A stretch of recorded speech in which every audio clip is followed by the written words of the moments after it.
so much for joining me for Daily Spark with Dr. Angela. I am your host, Dr. Angela Butchester. You know what I like to do on my show. Say it with me. I want to enlighten you. I want to inspire you. I want to empower you to become your best self.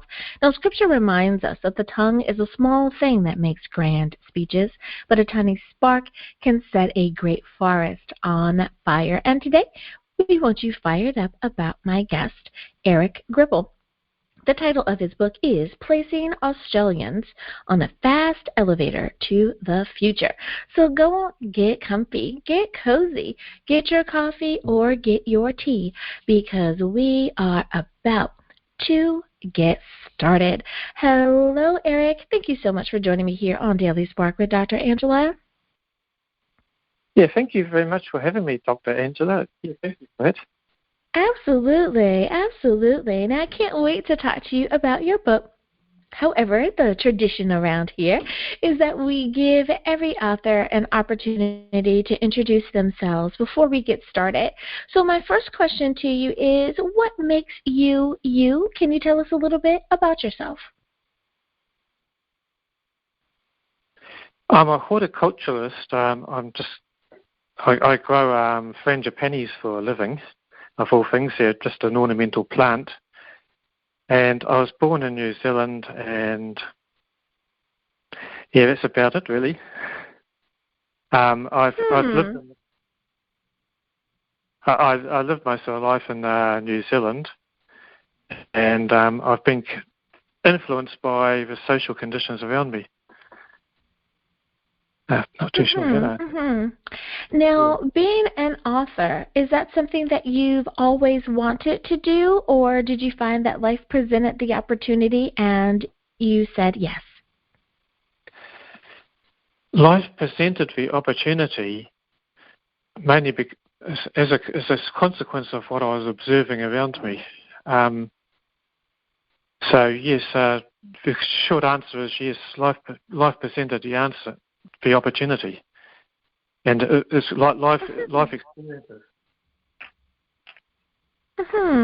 Now, the title of your book, Placing Australians on a Fast Elevator to the Future, that is a curious title to me. I have to ask, how did you come about that title?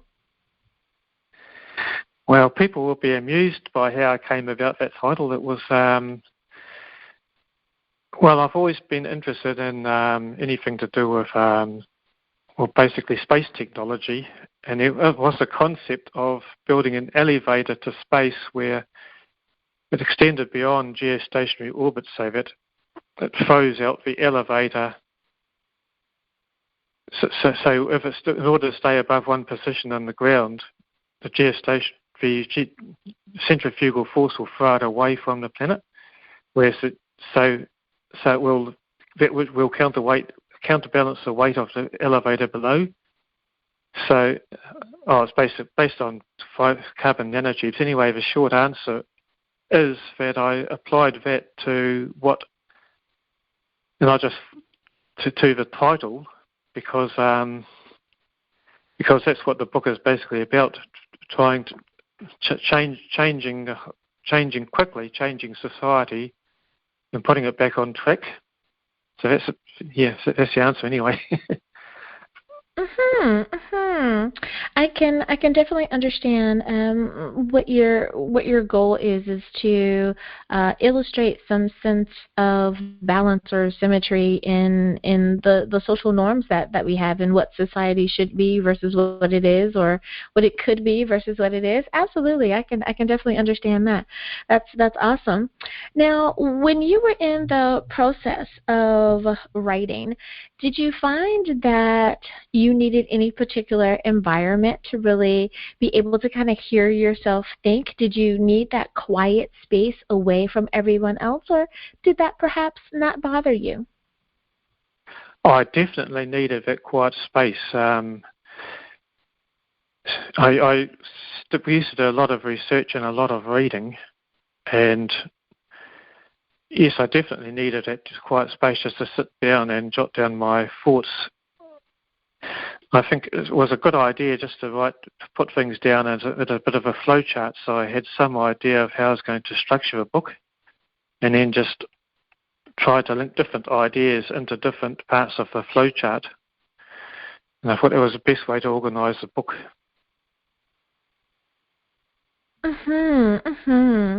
Now, for many authors that I speak with, one of the questions that I tend to ask is, in light of those aspiring authors out there that send me those lovely emails, and thank you to all of my listeners who email me and say, please ask this question for me. And one question that they really like that I ask is how you made the decision of publishing your book. We know that there is the self-publishing option. Then there's using a publishing house option. Every author is unique. Some will say, I want to really control the process, so I decided to self-publish. Others may say, I don't want to do anything. I don't know how to do this. I'm just going to pay the professionals. How did you determine which was going to be best for you? That's a good question. I was totally confused as to how to go about it, so I did approach a publishing house. So to a certain extent it is self-published in that I have control over it. But to be honest, like most of us, I was totally confused at the time. So I just contacted a publishing house and got advice from them. But I think that is probably a better way to go, especially for a first book. But long term, you do have more control with self-publishing.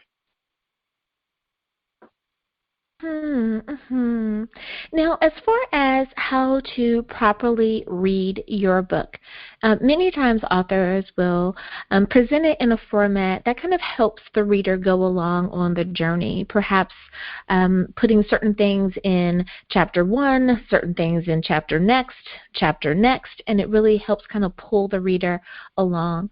Others set it up in a way that chapters are really just subsets to help people figure out where they are in the book, and you read it more so cover to cover, meaning simply page after page. How did you set up your book? Does it matter how the reader reads the book, or is the goal simply just to get all of the information down? I'd advise people to read it from the start. The reason why is because it's a total package, and one thing leads on to another. So to understand how the whole package works, it would be advisable to read the beginning of a book through right to the end, because the concepts by themselves won't work except as part of a complete package. But the way I've described it all. So yeah. No, I totally understand what you mean, and especially for that person out there that says, and I always kind of chuckle to myself because there are some folks that say, I read the last page first because I want to see how it ends, and that determines if I like the book. And it's like, oh my goodness, you're missing some of the good stuff that's in the middle as well. So I see what you're saying. Read the book the way that you're supposed to read a book, from the first page to the last page, and don't skip over anything. I can definitely understand that. Now, you state that the tax system is, in your opinion, it could be better. Now, we don't talk politics on the show, but I do know that is a very important aspect of your book. So how do you address that concern, because it does come up? Well, the main issue with the tax system is that it's not a level playing field, in that it's being used for a multitude of different things. Such, for example, it's a graduated scale, and so it's sort of being used for distribution purposes, and as well as that, it's also being used by various governments to assist their pet projects through tax concessions and stuff like that. So the role of revenue gathering has been confused with a whole lot of other issues. And as a consequence, the taxation system is completely distorting industry, because people are producing in order to minimise or to get maximum advantage through the taxation system, rather than focusing solely on what is most profitable if it had been a flat level playing field. So that does distort society. So, Eric, one of the things that you talk about in your book is that from your perspective, you believe that there are some societal breakdowns that folks could be doing better in Australia. Can you kind of tell us, how do you address that subject, and what's an example of what you're talking about in your book? Yes, there has been a steady social breakdown. There's a number of reasons for it, but I think the biggest factor is the breakdown of the family. In that at one time in the past, entire families used to live together and be much more closely knit, and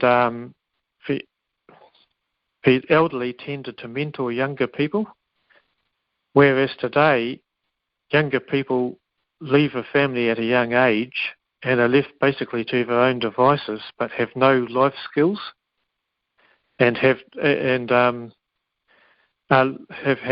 not been taught basic values to a large extent. So what I was suggesting, and also you've got elderly people who have gone into retirement that are basically excluded from society. So my potential solution is to have a system whereby people who are receiving welfare receipts,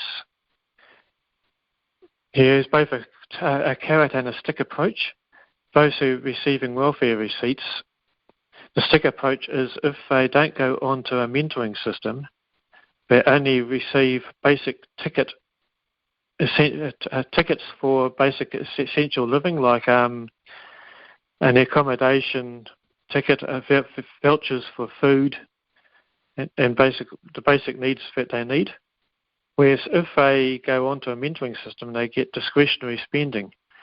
Now, what you do is you offer this on a voluntary basis to elderly people, and maybe as a top-up to their pension or whatever, that they go through basic training, and then they go into these households and mentor younger people on basic life skills.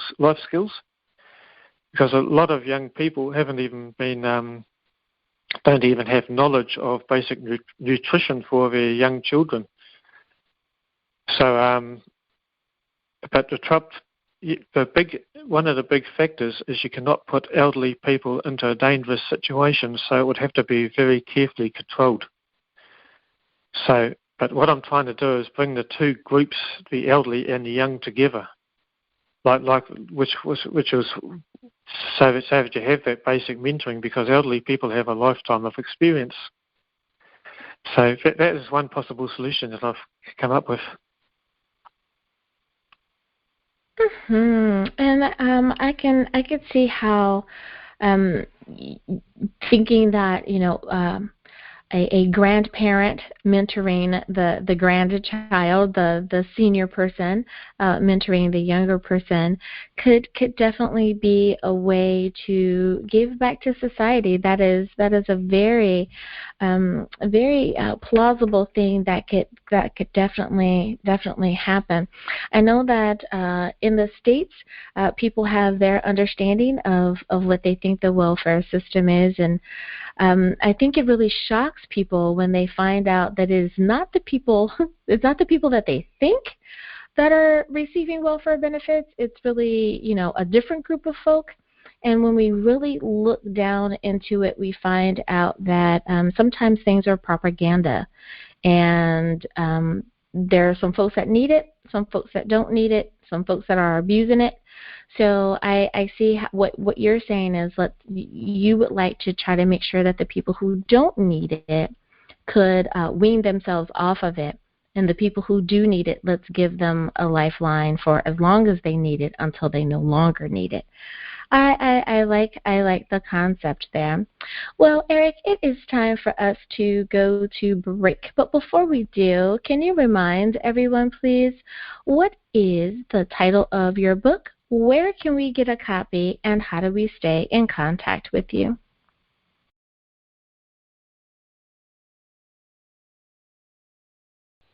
Well, the title of the book is Placing Australians on a Fast Elevator to the Future.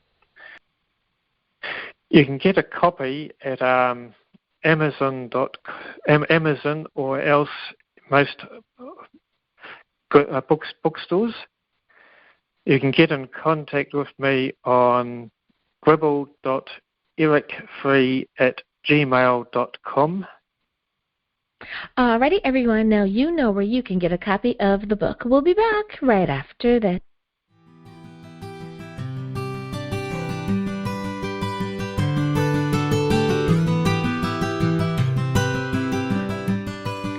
And we are back. Thank you so much for joining me for Daily Spark with Dr. Angela. I am your host, Dr. Angela Butts-Chester. My guest today is Eric Gribble, and we're talking about his book, Placing Australians on a Fast Elevator to the Future. I love it. So today we're talking about society structure and some things that need to, according to Eric, that could be addressed. And I think that is something that many of us do. Often, wherever we live, we want what's best for the community. With that being said, Eric, let me ask you the next question. Innovation. There are so many different ways that our cultures and our worlds have changed. We've advanced in so many ways, and in other ways we've seemed to digress. With that being said, what do you believe are some factors that will help lead to more modern innovations? Well, there's the usual stuff, factors which are taught, which is a low regulatory environment, low taxes, supportive society, venture capital availability, etc., etc. But innovation is something which is a bit harder to quantify. People that think analytically, like engineers and scientists, tend to be more innovative than those that have basically done their learning parrot fashion, like accountants and lawyers. So yeah, that is one of the factors which, and it's a bit hard to put your finger on actually what leads to innovation, because opportunities are everywhere, but being able to spot those opportunities is a special characteristic that. And I'll give another example. People that have come from overseas, immigrants where there is no welfare and have had to be self-reliant, people that have moved into nations like the United States, into areas where there's high unemployment, have had the ability to set up small cottage industries like furniture repair shops and stuff like that. So have come in with a different mindset to people that have relied on welfare. So people that are innovative also tend to be risk takers, because if you're going to try and establish something new, you have to put everything on the line, whereas people that are risk adverse just tend to go with the flow. So yeah, there's a lot of factors that really are hard to quantify. But yeah, it is interesting that say a person like, see, I'll give another example of the. See, if you look at say to NASA, for example, they become very risk adverse after a shuttle accidents, and they're building a new launch system called the Space Launch System, which is actually based around old shuttle technology. Because they are very risk adverse, they're going with what they already know, and this is also. But when you look at Elon Musk, he has almost gone bankrupt once already, and he is prepared to take risk. So he's prepared to put everything on the line in order to come up with get his new launch system up and operational. Becoming risk aversion is a sort of something that prevents innovation. Another example is the fact that we're relying on very old light aircraft that are produced 50 years ago, like Cessnas and stuff, and there isn't a light aircraft industry in places like the United States anymore because of the liability factor if anything goes wrong. So by actually being more risk adverse, you've actually ended up with a situation where things have actually become more dangerous because everyone is relying on very old aircraft in the light aircraft industry. So yeah, there's a lot of factors that lead to innovation, and it's hard to quantify.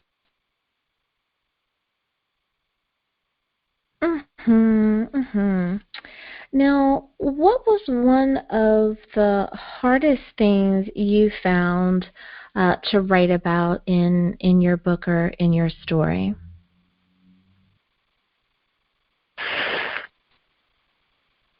That's a good question. One of the hardest things would be, well, I think basically describing social issues. The best way to solve social issues and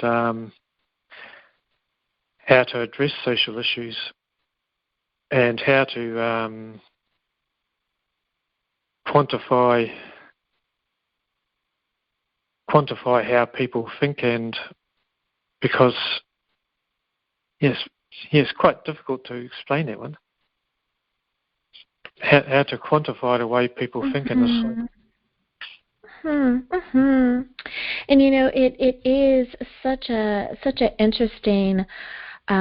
interesting place to be. I remember when talking about the welfare system, or just looking at all of it, be it that it's the supplementary food or it's housing, but what we refer to as the welfare system. And I remember President Trump was addressing the issue here in the States, and a lot of people were shocked to find out, and I must admit that my team did a really good job. They had to go grab those numbers for me. People were shocked to find out what was really going on, and they found out that in 2017, it says that there were 6.2 million working age white families or individuals were lifted above the poverty line, compared to 2.8 million blacks and 2.4 million Hispanics. And I think that depending on where you live and what you do, our understanding of what welfare is or what it isn't, I think that if we have more conversation about it, we could better understand, because there may be that person that is perhaps a college student, and that college student doesn't have a lot of income, but they still need to eat. So they may be getting that portion where they're getting food assistance.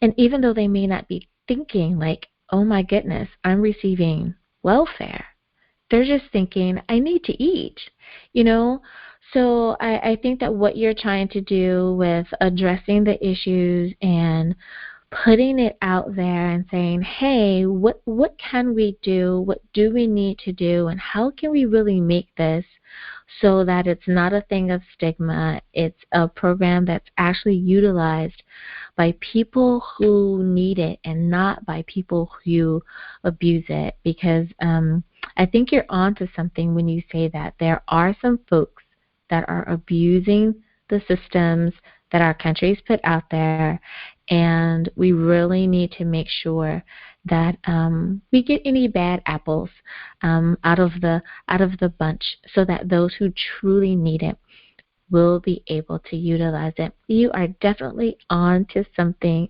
there.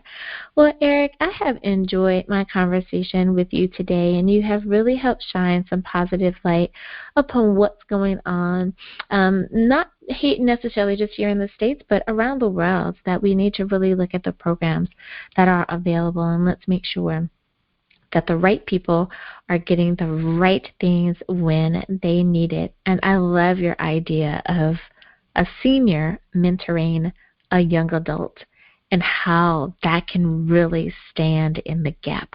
I hope that catches on. I really do. Well, thank you again for being a guest here on Daily Spark with Dr. Angela. Yeah, thank you very much for that. Thank you for having me, Dr. Angela. Absolutely, absolutely. Now, before I let you go, can you remind everyone, please, what is the title of your book? Where can we get a copy, and how do we stay in contact with you? The title of the book is Placing Australians on a Fast Elevator to the Future. It can be found at Amazon and other good bookshops or online bookshops, and you can get in contact with me at Book Trail Agency or gribble.eric3@gmail.com. I love it. Thank you again, Eric, for being a guest here on Daily Spark with Dr. Angela. Yeah, thank you very much. And listeners, thank you for spending time with us here as well.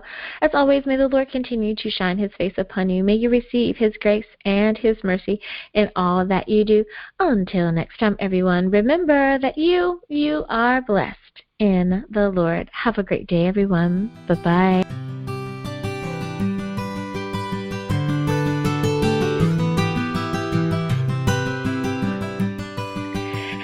Hello, everyone, and thank you so much for joining me for Daily Spark with Dr. Angela. I am your host, Dr. Angela Chester. You know what I like to do on my show. I want to enlighten you. I want to inspire you. I want to empower you to become your best self. Now, Scripture reminds us that the tongue is a small thing that makes grand speeches, but a tiny spark can set a great forest on fire. And today we want you fired up about my guest. Her name is Cy Wilkins, and we're talking about her book, Now, Jesus and Me, the Found Princess of Great Joy. So go on, get comfy, get cozy, get your coffee or get your tea, because we are about to get started. Hello, Cy. Thank you so much for joining me today on Daily Spark with Dr. Angela. Hi, Dr. Angela. Nice meeting you. You as well. I can't wait to talk to you about your book, but we always give our guests an opportunity to introduce themselves to perhaps those few folks out there that may not be familiar with your book. So my first question for you, Cy, is what makes you you? Tell us a little bit about yourself.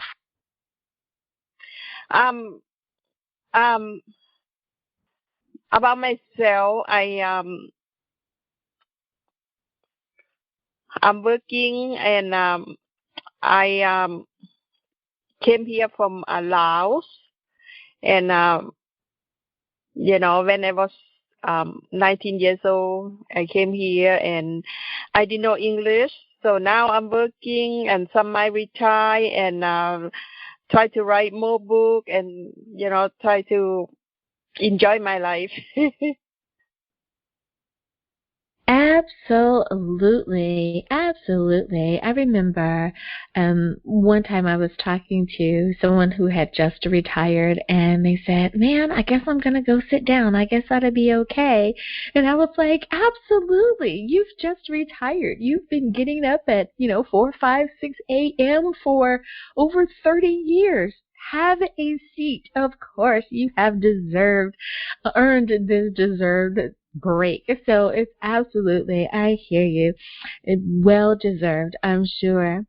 Now, being an author, is that something that you've always wanted to do, or did you find that life presented the opportunity and you said yes?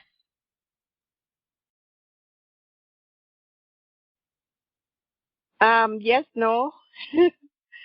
um, it's like an emergency because I have a story, really, amazing story to tell. So is I have to write and I have to, tell my story. So the answer is like a yes or no. No, I think I understand exactly what you mean. It isn't something that perhaps when you were 12 years old, you said, "I want to be a writer," but you realized that you needed to be a writer in order to tell the story. So that's what you became. I totally understand. There have been other authors who felt the same way. Folks have even commented, "I didn't even like English class," or "I didn't like literature, I didn't like writing, but I have a story to tell, so I have to get over that part." So absolutely, I love it. Now, the title of your book, can you explain to us, how did you come about the title? Did the title come to you first? Did it develop out of your writings? How did that happen? Well, as I write, and then from the experience, it's the true story. So it's really amazing that I said, wow. So after everything happened, I said everything is have to be right now, right now. Do it right now. Eat it right now. Love people right now. It's when I write, when I go through stuff, and then I said, it's like a no time. Have to do it. It's a present time. It's right now, today. Absolutely, absolutely. And I think that as we get older, as we ourselves get older, but also as we mature in our faith, we start to see the urgency of how things need to get done and how we need to positively take action in every moment that we are given here. And when you have a story to tell, you definitely have to do that. I cannot blame you. Now, why did you feel that it was important to get the book out? Like, you have a story to tell. Someone may be saying, "Well, I have a story to tell too, but I haven't written a book." So for someone who may say that, why did you feel that telling this story was urgent, that it needed to be done? Because the feeling is really, really amazing inside of my heart, like the water flowing. So I just can't wait to tell all the people about my story, and when I see people like they don't spend time, to take care of themselves, to enjoy themselves, and that's why I want them to see that life is beautiful, and we should not take advantage of it. We should enjoy. Mhm. Mhm. I couldn't agree with you more. And so many people give us that advice and tell us, don't wait until it's too late. Live your life, live the best life that you can, be as positive as you can possibly be, and be a good person to as many people as you can. So I have to agree with you there. Now, the next question that I ask, I always give my disclaimer, and my listeners know what I'm going to say. If you want to know how the story ends, you must buy the book, right? We're never going to tell you how the story ends. But Sai, could you tell us a little bit about how you chose to write the storyline and the personality of the main character in the book? How did you go about doing that? Well, to tell you the truth, I don't really know, because this is like a non-fiction. I write it, I tell in a book, in the story. It's from the truth. It's whatever the truth happened, the character, and everything is the truth. So I don't know how. I just follow my heart, and I just do it. And it's so interesting that you say that, because I find that with the authors that I talk to that are telling their own stories or stories that are very personal to them, you're right. It's like I don't know what I did or what I didn't do. I just told the story. I just needed to share the story, and it comes across much differently, I think, than when people are writing a story of fiction. You feel the authenticity. You read it, you hear it, so to speak, in the story. So I love that. I love that. Now, what does the part of your title, Jesus and Me, you kind of touched on it a little bit earlier. Why was it important to put the Jesus and Me in the title? Because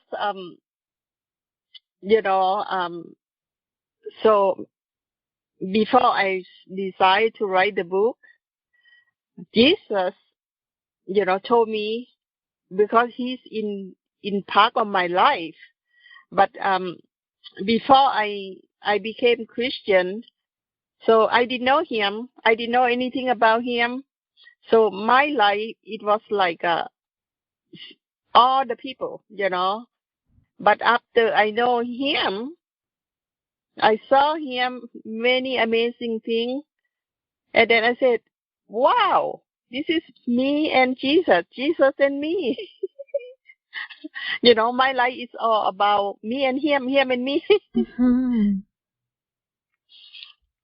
I like it. I like it. And it's so wonderful when we have those epiphany moments, when we have those aha moments, and it's like, wait a minute, it's been like this all along. And you're right, it's always been Jesus and me. It's always been me and Jesus, or you and Jesus and you. But it's always been that way, and it's like, why not include it? I love it. I love it. I love it. Now, you mention that it is a found princess. Why are you the found princess? Yes, like I told you in the past answer questions. I was born and raised in Laos, very small and poor country in Asia.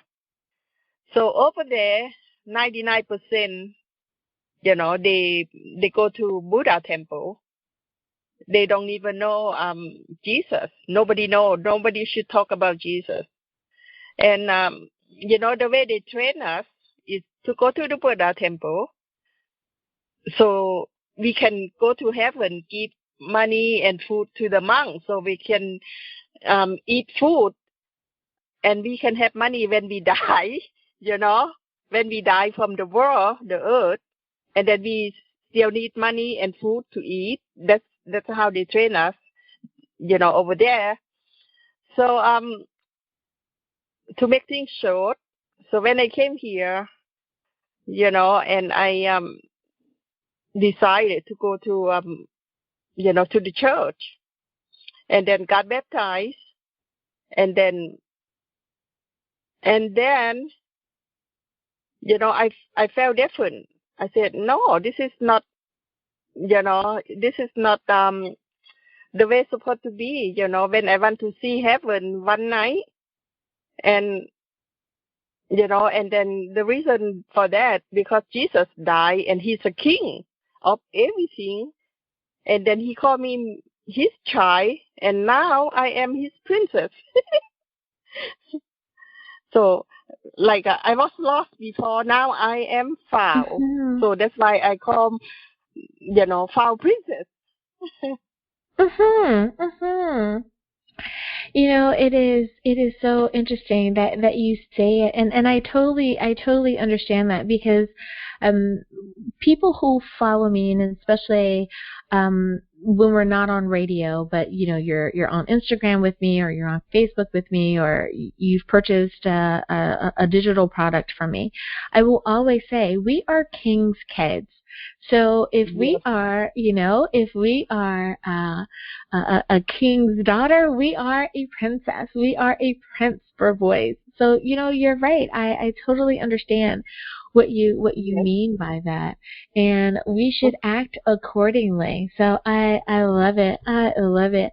Well, Sai, it is time for us to go to break. But before we do, can you please remind everyone of the title of your book, where can we get a copy, and how do we stay in contact with you? So they can get available Amazon, or where the book are sold, and they contact me and publishing company Ex Libris. Alrighty, everyone. Now you know where you can get a copy of the book. We'll be back right after this.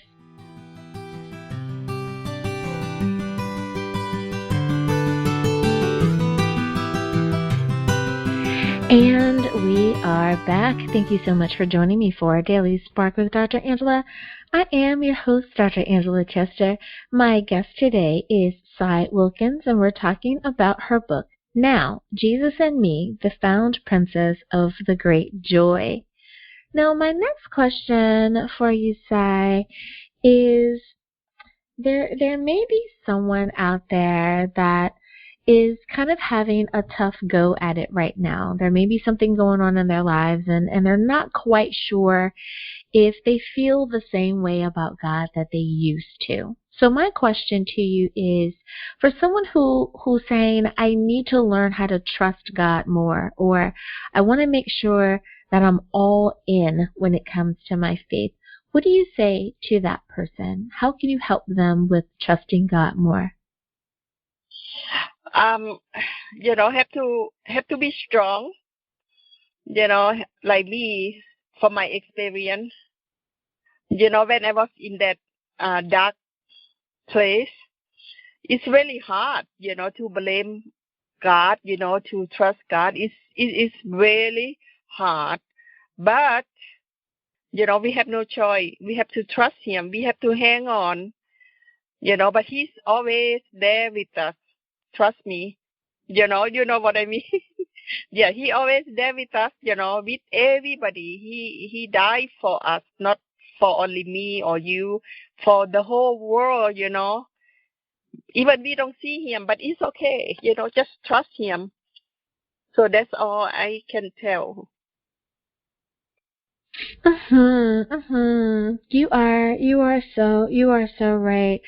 I think that with so many folks, they believe that that dealing with God is the same way as dealing with people, and we know that God is not like us.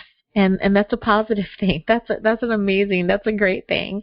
So that we can be a little rest assured of those things that will cause us anxiety or angst, or to be worried when dealing with people. We don't have to deal with that when it comes with God. So that is such a great reminder. Now, one of the things that I know that you talk about is making sure that we love others. I think that with so much going on in the world, many times we're seeing on social media or on the news that people are not being as loving as they can to others. We know that Scripture tells us, reminds us, that Jesus gave us one more command, and that is to love one another. How do you address making sure that we are loving each other in that brother and sister in Christ type of way? Well, the reason for that, before I grow up, my parents used to tell me, you love your mom, your dad, your family. But when, I know Jesus, I have too much love inside of my heart, If I love only my kid and, my friend and the one who loves me, that's not enough, I want to give my love from my heart to other people, good, bad, to everybody. And that's how the love from God coming to me, He always there. I love you, doesn't matter what you do. It's unconditional love. So me too, if I give love to people, I feel good. I feel so happy, I feel like wow, I have done something good today.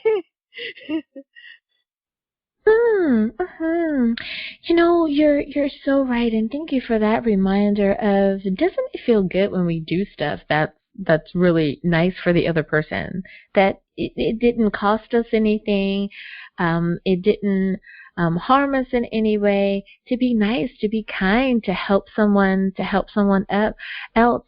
I love that, and especially when it's someone who genuinely needed whatever it is that however we assisted them, and they're like, oh my goodness, thank you so much. And it's like, yes, thank goodness they appreciate it, what I did for them. You are so right there. Now, forgiveness is another issue that people many times have an issue with. We hear quotes like, forgive, but don't forget. Sometimes folks say, I will never forgive, nor will I forget. But we have a really tough time at doing that for others, but yet we expect for people to forgive and to forget for us.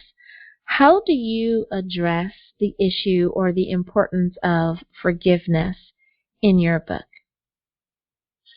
Well, the forgiveness, like, I came from another culture. So my mom trained me, revenge. How people from another country or whatever, they like, okay, you hit me on the left cheek, I hit you back, But so since I became Christian, God trained me and taught me. He said, you have to forgive. You have to let go. You have to love them. You have to, forgive yourself. I have done bad stuff, made bad decisions when I was young. I was so bad, okay? I mean, so bad. My anger, my anxiety, everything, to my family, my friend, everything. But when I became Christian, so I changed, because Holy Spirit inside of me, and He trained me to move on, forgive them, because they don't know. Remember when Jesus died on the cross? They killed Him because they didn't know anything. So now I know the truth. My eyes open. I have true God, who trained me, who teach me, who show me the truth. And I look at, people who done something to me, or when I look at myself, when I done bad thing to people, I said, wow, I didn't know those stuff. So, I have to learn how to forgive, because God forgive me. Look at, I done everything. He forgive. He said, okay, here, I'll take you to see the heaven, your future home. So this is where you're going to be when you die from the earth. So, that's why I said, why I have to care about hold on to the unforgiving, why I have to hold on? It's a poison, it's a toxic, it's a cancer inside of my body, of my health. So I should, live freely with forgiveness. And you said a mouthful there, Sai, and I love it. And that is that we have to forgive because God forgives us. And it's like, who are we not to forgive someone when we've done something, whatever it is, and God has forgiven us for it, that we need to learn how to be more godlike in that way. So many times people are so willing to just counsel someone. They're so willing to just kind of get rid of someone as opposed to figuring out what can we do, what needs to be done, how can we remedy this, how can we fix it? Because we would want someone to care enough about us to figure out what to do next. So I love it. I love it. Now, a term that used to be heard a lot when I was a child is the term born again. Some people, some denominations use the term saved. And some will say, I was, I gave my life to Christ, or I welcomed God into my heart. There's so many different ways, depending on the church that you attend, that we say this thing or make this declaration. What does it mean to be born again, and how have you addressed that in the book, or how do you walk that out in your own life? Well, born again mean so I didn't realize it until I got baptized, until Holy Spirit working in my life. And then I feel different. I'm not the same person anymore. I used to want this. I used to, $1.5 million in my bank by I turned 40. And I don't want that anymore. I don't care. I just want to love. I just want to enjoy my life right now. I just, because I'm born again, I don't see greedy, selfish, angry people. Not like that anymore. That's why I said, wow, this is born again. So, that's after baptizing in the water at the church. So now, I see many different things. I see spiritual world. So I feel, I hear, I dream. So many things happen. So that's why I said, this is a born again. I'm a new person. I love it. I love it. For anyone who has not had that experience that they were, I'm someone who has grown up in the church. I went to Christian schools all my life, so my faith has always been a very big part of who I am.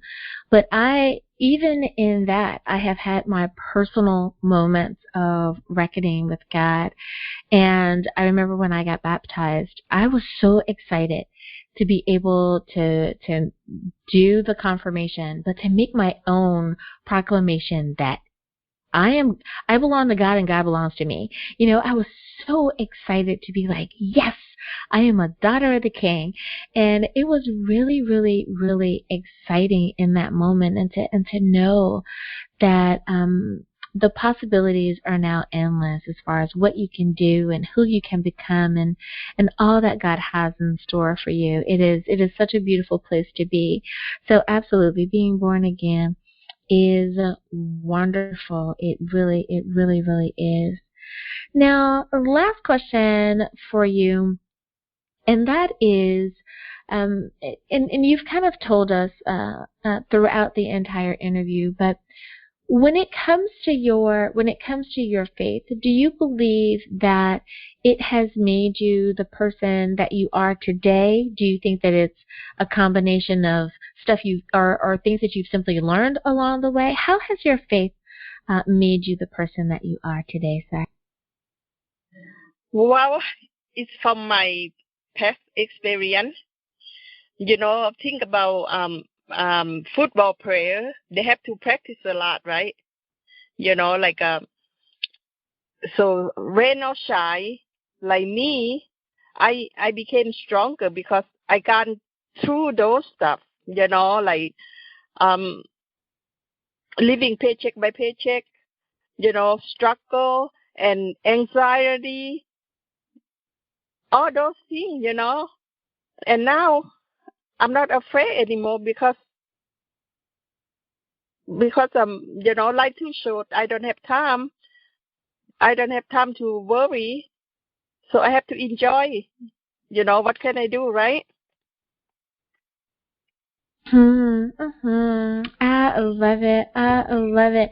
I tell you, I so enjoy talking to each and every author that comes on because everyone has a different story to tell, but yet we find out that people are so much more similar than we realize that we are, and we're all just striving to be the best people that we can be. And I love it. I love it. Well, Sai, thank you for being on today and for sharing your story and sharing about your book. But before I let you go, can you please remind everyone what is the title of your book? Where can we get a copy? And of course, how do we stay in contact with you? The title of my book is Now, Jesus and Me, the Foul Princess of the Great Joy. It's available in Amazon, Barnes and Noble, and Ex Libris, the publishing company, and they can contact me in Ex Libris publishing company. Well, thank you again, Sai, for being a guest here on Daily Spark with Dr. Angela. Thanks. And listeners, thank you for spending some time with us here as well. As always, may the Lord continue to shine His face upon you. May you receive His grace and His mercy in all that you do.